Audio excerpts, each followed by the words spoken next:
Yeah, let's go.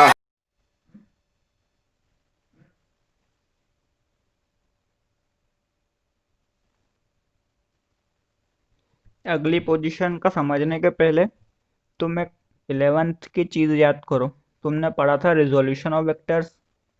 ठीक है, क्या होता था रिजोल्यूशन ऑफ वेक्टर?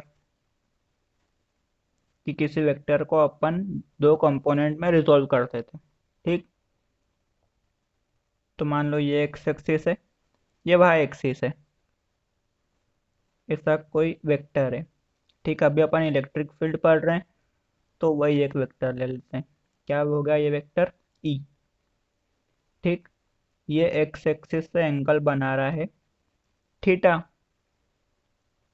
अब इसकी डायरेक्शन ऐसी है, आड़ी। अपने को या तो सिर्फ एक्स में निकालनी है या सिर्फ वाई में निकालनी है। तो इसके लिए अपन क्या करते थे, इसको रिजॉल्व करते थे।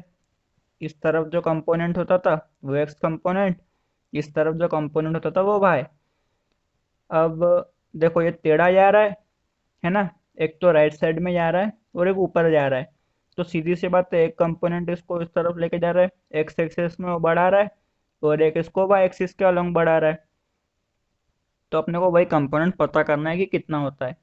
तो अपन क्या करते थे, सबसे पहले तो इसको एक पैरेललोग्राम बना लो। ठीक, अगर ये y है तो ये भी y होगा, और अगर ये x है तो ये भी x होगा। ठीक, अब ये थीटा हो गया। अब ये राइट एंगल ट्रायंगल दिख रहा है तुमको, है ना। तो इस ट्रायंगल में तुम लगाओ साइन थीटा। साइन थीटा क्या होता है? Perpendicular upon hypotenuse. तो परपेंडिकुलर कितना है? y, और हाइपोटेनियस कितना है? e। तो जो y आया वो कितना आया? e sine theta. ठीक, और अगर अपन कभी कॉस थीटा लगाएं, तो कॉस थीटा लगाएंगे तो क्या आएगा? Base by hypotenuse.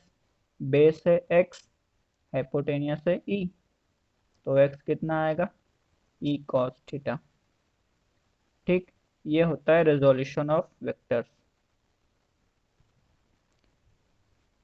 इसको याद करने का तरीका, कि जो थीटा के साथ होता है, थीटा के साथ ये है एक्स, है ना। जो थीटा के साथ होता है वो होता है कॉस, और जो थीटा के साथ नहीं होता है वो हमेशा होता है साइन। ये बात याद रखना बस। अब अपन पढ़ते हैं नेक्स्ट पोजीशन क्या होती है। रियल पोजीशन तीन नाम से जानी जाती है। इसका मतलब क्या होता है, कि जो एक्सिस होता है उसके मिड पॉइंट के परपेंडिकुलर, है ना। वो पहली वाली क्या थी? एक्सिस के अलोंग थी, तो एक्सिस के साथ वाली लाइन में होती थी। ये एक्सिस के परपेंडिकुलर होती है उसके मिड पॉइंट से। तो अपन ने क्या करा, एक डाइपोल लिया ए बी, जो -q और +q चार्ज से बना हुआ है, और जिसकी लेंथ कितनी है? 12। अपन ने इसके मिड पॉइंट ओ से आर डिस्टेंस पे पॉइंट लिया पी। यहाँ पे अपने को पता करना है कि इंटेंसिटी ऑफ इलेक्ट्रिक फील्ड कितनी होगी। तो अपन ने इंटेंसिटी निकालने के लिए क्या करा, वही जो पहले किया था। जेब से निकाला एक यूनिट पॉजिटिव चार्ज और उसको रख दिया पी पर। अब पी पर रखा अपन ने यूनिट पॉजिटिव चार्ज, तो एक ये चार्ज है +q और एक ये चार्ज है -q। तो +q चार्ज क्या करेगा, उसको रिपेल करेगा। तो +q चार्ज के कारण तुम इंटेंसिटी मान लो E1, तो इस तरफ रिपेल करेगा। तो ये क्या हो गई? E1 की डायरेक्शन। और ये क्या है? -q charge. वो क्या करेगा? यूनिट पॉजिटिव चार्ज को अट्रैक्ट करेगा उसके तरफ, तो उसकी डायरेक्शन हो गई ये। उसके कारण जो इंटेंसिटी आई -q के कारण, उसको मान लो तुम E2। तो E2 की डायरेक्शन ऐसी, E1 की डायरेक्शन ऐसी। ठीक है, तो अब ये तो टेढ़ी जा रही है, अपने को तो सिर्फ एक्स से वाई में निकालना रहता है। तो अपन ने क्या करे, दोनों के कंपोनेंट कर लिए।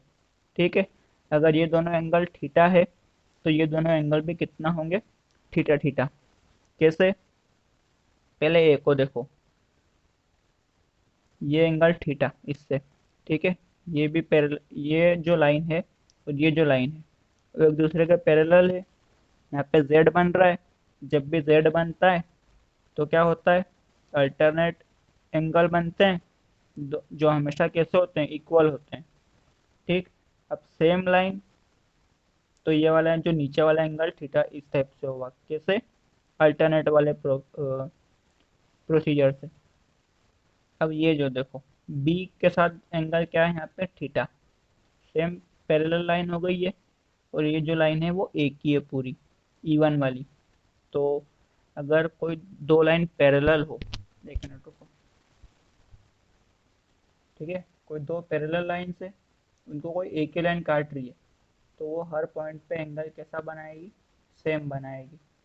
ठीक है, ये लॉजिक अपन ने लगाया यहाँ पे।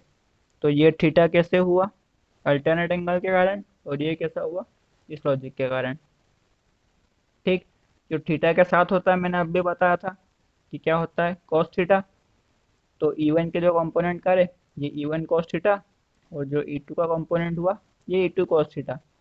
जो थीटा के साथ नहीं होता है वो क्या होगा, साइन थीटा। और जो E2 के साथ थीटा के साथ नहीं है वो क्या हो गया, E2 साइन थीटा। अब इसी डायरेक्शन में क्यों लिए, E1 की डायरेक्शन किसी है, लेफ्ट साइड में ऊपर जा रहा है। तो एक क्या है, लेफ्ट में लेके जा रहा है कंपोनेंट, और एक कंपोनेंट ऊपर लेके जा रहा है। तो ऊपर जो लेके जा रहा है वो हो गया E1 साइन थीटा, जो लेफ्ट में लेके जा रहा है वो E1 कॉस थीटा। और E2 के साथ क्या दिक्कत है कि उसको नीचे लेके आ रहा है और लेफ्ट में लेके आ रहा है। तो लेफ्ट में जो लेके जा रहा है वो वापस क्या हुआ, E2 कॉस थीटा, और जो नीचे लेके आ रहा है वो E2 साइन थीटा। ठीक है, उम्मीद करता हूँ डायग्राम तुमको समझ में आ गया होगा। अब अपन देख लिख लेते हैं इसको। We consider an electric dipole AB made of -q and +q charge with separation 2L between them. From its midpoint O at perpendicular distance R, we take a point P. We have to find E at P. ठीक है, अपने को P पे क्या निकालना है, intensity of electric field. तो diagram से अपने को क्लियर दिख रहा है कि AP और BP इक्वल होंगे। ठीक है, मिड पॉइंट से डिस्टेंस सेम है, तो ये जो दोनों डिस्टेंस होंगे ये भी कैसे होंगे, सेम होंगे।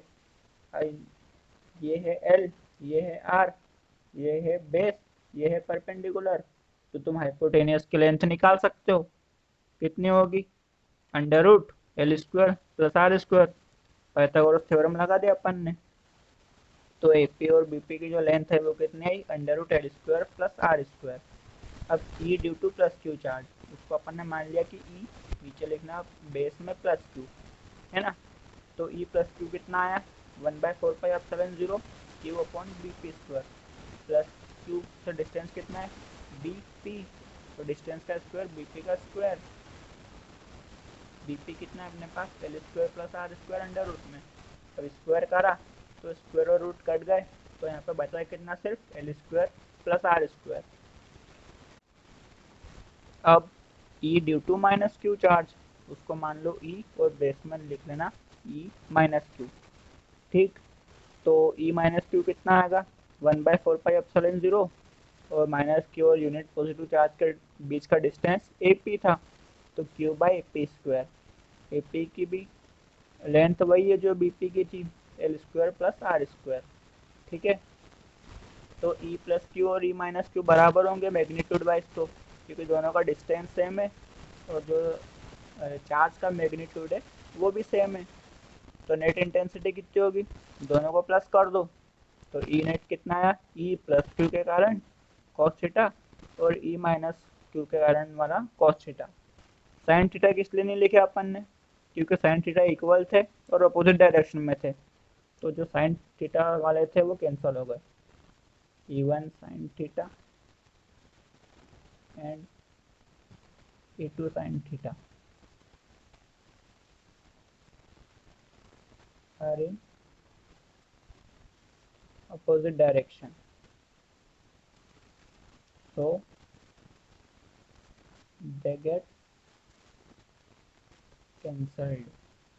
ठीक है, अपोजिट डायरेक्शन में थे, इक्वल भी थे, इसलिए क्या होगा, एक दूसरे को उन्होंने कैंसिल कर दिया। अब ई प्लस क्यू और ई माइनस क्यू को अपन ने क्या माना, ई, तो दोनों इक्वल है, तो ये क्या होगा 2e cos थीटा। 2 वैसा की वैसा, e की वैल्यू क्या आई 1/4πε0 Q by L square plus are square cos theta. ठीक है, तो अब ट्रायंगल कोई सा भी ले लो, पी ओ बी या पी ओ ए, उसमें कॉस थीटा की वैल्यू निकाल लो। तो वो कितनी आई l by L square plus are square की पावर 1/2। ठीक, बेस अपॉन हाइपोटेनियस, बेस था एल और हाइपोटेनियस कितना था under root L square plus are square. Under root था इसलिए पावर अपन क्या लिखते हैं अंडर रूट में 1/2। अगर कहीं पे ऐसा लिखा हो अंडर रूट ए तो इसका मतलब होता है ए की पावर 1/2। ठीक, तो अभी नेट में रख दो वैल्यू, 2 वैसा की वैसा 1/4πε0 वैसा की वैसा q by L square plus are square into cos theta की जगह अपन ने क्या लिख दिया l upon l square plus are square की पावर 1/2। तो 2QL ये कितना हो गया P, है ना। 1/4πε0 बाहर अलग अलग लिख लिया क्योंकि कांस्टेंट है ये। 2QL को लिख लिया अपन ने P डाइपोल मोमेंट, ये L square plus are square, ये L square plus are square, base same है, पावर ऐड हो जाती है, इसकी पावर 1 इसकी पावर 1/2, एक और आधा 1.5, तो अपन ने पावर क्या लिखी इसकी 3/2। ठीक है, फिर अपन वही अज्यूम करते हैं कि एल का जो होता है वो बहुत छोटा होता है आर से, तो एल स्क्वायर और छोटा हो जाएगा आर स्क्वायर से। तो एल स्क्वायर को अपन क्या कर सकते हैं नेग्लेक्ट कर सकते हैं, इसको जीरो कर दो। तो कितना आया 1/4πε0 पी आर स्क्वायर के पावर 3/2। तो आर स्क्वायर के पावर 3/2 आई, तो ये 2 से 2 कट जाएगा, तो यहाँ पे बची क्या पावर लास्ट में आर क्यूब। तो जो इंटेंसिटी आई वो आखिर में कितनी आई 1/4πε0 P upon R cube newton पर कूलम। ठीक है, तो ट्रांसवर्स पोजीशन में किस बात पे डिपेंड करती है इंटेंसिटी, वो भी इन्वर्सली प्रोपोर्शनल होती है डिस्टेंस के इन्वर्स क्यूब के। ठीक है, तो अब एंड ऑन पोजीशन और ट्रांसवर्स पोजीशन में कई बार रिलेशन आ जाता है, ऑब्जेक्टिव में आता है, ये बहुत बार पूछा है बोर्ड ने। तो रिलेशन क्या होता है देख लो, एंड ऑन पोजीशन में जो इंटेंसिटी आई थी तो वो क्या थी के 2p/r3, और जो ट्रांसवर्स में अपन ने अभी निकाली वो क्या थी के p/r3। ठीक है, दो चीज़ में रिलेशन निकालना है तो दोनों को एक दूसरे से डिवाइड कर दो। अपन ने इसको डिवाइड किया E and on upon E transverse, तो के 2p/r3 के p/r3 सब कट गया, बचा ऊपर सिर्फ 2।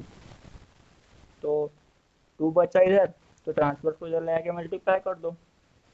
तो ई एंड ऑन जो है वो कितने 2 टाइम्स ई ट्रांसवर्स के। बस ये रिलेशन याद रखना, कभी ऑब्जेक्टिव में आए कोई न्यूमेरिकल वैल्यू भी दी जाए तो तुमसे पूछ लेंगे, तुमको बन जाना चाहिए आराम से, दिक्कत नहीं आनी चाहिए इसमें कुछ।